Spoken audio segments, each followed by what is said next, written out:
They're bold, they're brassy, and they're Jewish. Meet the Israeli drag queens, undisputed divas of the local gay scene, at their annual performance in the heart of Jerusalem.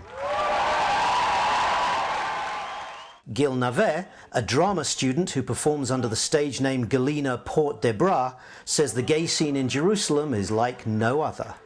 Having this evening here at a theater in Jerusalem, a big, well-respected theater in Jerusalem, is a triumph. Drag is liberating. You know, I may corset myself and put a bra on myself and everything, but it's basically liberating.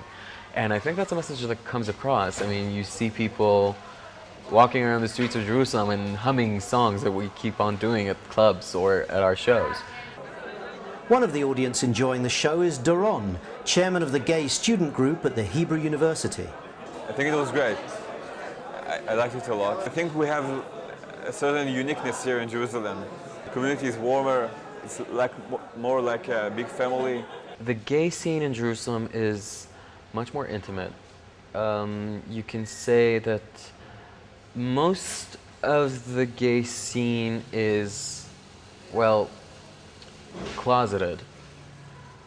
But the people who are out of the closet are out of the closet big time.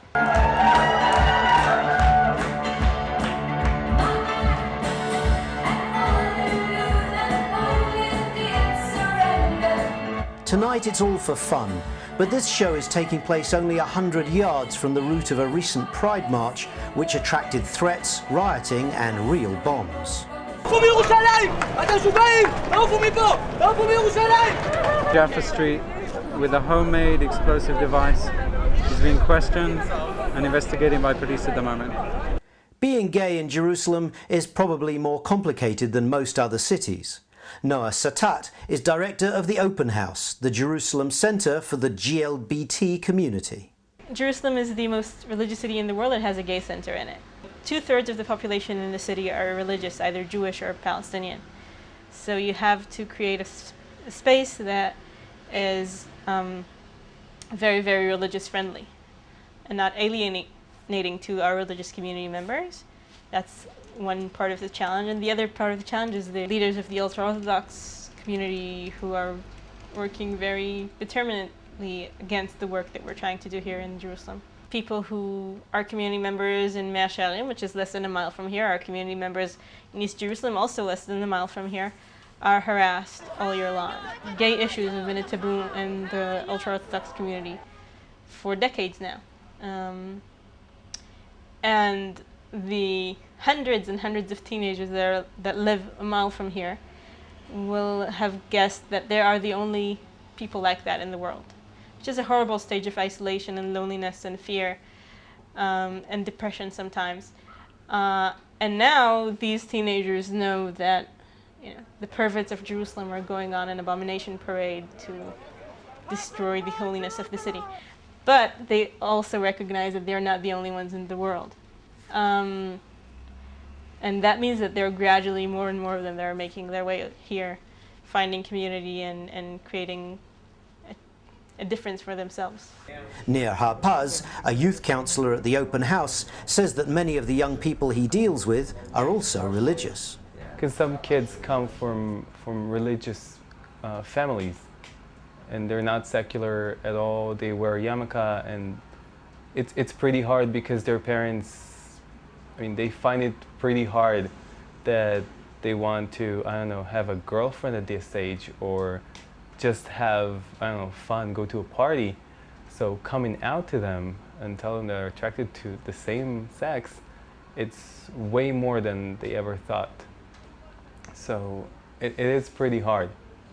You can't just walk in the street, let's say like in New York or San Francisco, in Tel Aviv. You can just walk in the street hand in hand, or just give a little kiss, because then, who knows what's going to happen next.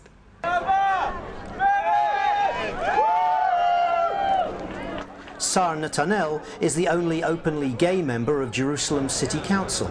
He also runs the city's gay bar. When I was elected and in merits, and I say that I'm gay and I want also to represent the LGBT community in Jerusalem. I know that my task will be very difficult. I didn't know that it will be so difficult, because it's very difficult for me to be in the city council, because Jerusalem is a very complicated city. It's a very difficult city if you are secular man, it's a very difficult city if you are left wing, and it's a very difficult city if you are gay. I have the luck to be free in one ticket. I always kidding about the difference between Jerusalem and Tel Aviv, that Israel is a very unique place. In 45 minutes of driving, you can go from Tehran to Amsterdam. It's really two different faces of the Zionism, I think, Jerusalem and Tel Aviv. Jerusalem look to the past, and it's a very holy city, but not stones are holy, people are holy. And that's my message, because I would like that Jerusalem would be like the Shushan, like my bar, that everyone can live here peacefully, that gay men and Orthodox men can sit together and not to fight.